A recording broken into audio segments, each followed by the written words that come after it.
প্রতিদিনই তো আপনাদের সামনে আসি না সাজুগুজু করে, তবে আজ একটু ভিন্ন ধরনের জিনিস মানে ভিন্ন ধরনের সাজুগুজু করে আপনাদের সামনে আসলাম।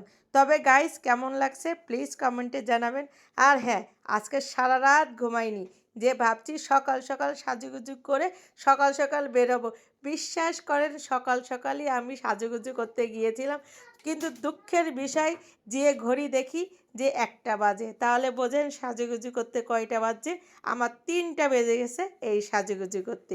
তবে সাজুগুজু কিন্তু আমি করিনি, আমার আর কি ভাইয়ের বউ আমাকে সাজুগুজু করিয়ে দিয়েছে। আর এই ৩টার সময় তো কাউকেই কাছে পাচ্ছি না, কারণ সবাই আমাকে রেখে চলে গেছে। আর লাস্ট পর্যায়ে আমি, আমার ছোট বোন আর ভাইয়ের বউ। আর হ্যাঁ, কোথায় যাচ্ছি, কেন যাচ্ছি, কী জন্য যাচ্ছি, এটা তো আপনাদের বলাই হয়নি, তাই না? যাচ্ছি আজ ভাইয়ের বউ ভাত, সেই অনুষ্ঠানেই যাচ্ছি। তবে আর কি বলবো, ৩টা যেহেতু বেজে গেছে বুঝতেই তো পাচ্ছেন যে পেটের ১২টা বেজে গেছে। আর এই যে আমার ভাই বউ বলতেছে যে শ্বাসটা খুব সুন্দর হয়েছে। সেকেলা বেবি সুন্দর, ওর হয়েছে নাকি আমার হয়েছে? আমারই লাগতেছে ভালো। যাই হোক, হ্যাঁ, এরকম সুন্দর সাজ যদি পেতেই চান তাহলে অবশ্যই আসতে হবে আমার ভাইয়ের বউর কাছে। আমার ভাই বউ কিন্তু সুন্দর সাজাতে পারে, আর এই প্রশংসাই করিতেছিলাম তাকে আমি। আর ওর সামনে তো আর অত বলা যায় না। এই দেখেন অবশেষে আমার চাচারা খেয়ে চলে আসছে, তার মানে আমরা কত লেটে লেটে লেটে যাচ্ছি। হ্যাঁ, বলতে পারেন লেট পার্টি। তারা খাওয়া দাওয়া করে রেস্ট নিয়ে তারপর আসছে, আর আমরা এখনও যেতেই পারিনি। তবে দুঃখের বিষয় বলবো না, সুখের বিষয় বলবো না, ভাগ্যের বিষয় বলবো, জানি না। আমাদের কপাল ভালো, কারণ ভ্যানের জন্য আর অপেক্ষা করা লাগেনি।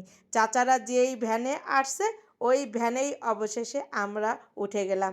আর এই ভ্যানের জন্য অপেক্ষা করা কিন্তু বিশাল বিশাল বিশাল ব্যাপার, কারণ এই দুপুরবেলা ভ্যান পাওয়া যায় না। যাই হোক, আর বেশি অপেক্ষা নাই বা করি, এখনই চলে যাব। আর অবশেষে পরবর্তী ভিডিও দেখার জন্য অপেক্ষায় থাকুন, তার কারণ পরবর্তী ভিডিওতে সাথে থাকবে আমাদের বাড়ির বউকে দেখাবো, মানে নতুন বউকে আপনাদের সামনে উপস্থাপনা করব। এতদিন তো শুধু ভিডিও দেখে গেছেন গায়ে হলুদের, তারপর বিয়ের, আর আজ দেখাবো সেই বউকে, যে বউটা কেমন হয়েছে। এটা একটু গোপনই রাখছিলাম, কারণ বউ যদি সরাসরি দেখাই দিই তাহলে কেমন হবে। হাজার হলো আমাদের বাড়ির বউ, তাই না?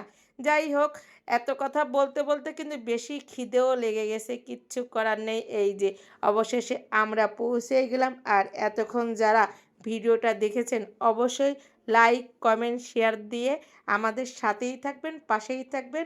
অসংখ্য অসংখ্য ধন্যবাদ আপনাদের সবাইকে আমার বকবক সহ্য করার জন্য। আর হ্যাঁ, আমরা ভ্যান থেকে নেমে এখন শুধু একটু হাঁটার পথে।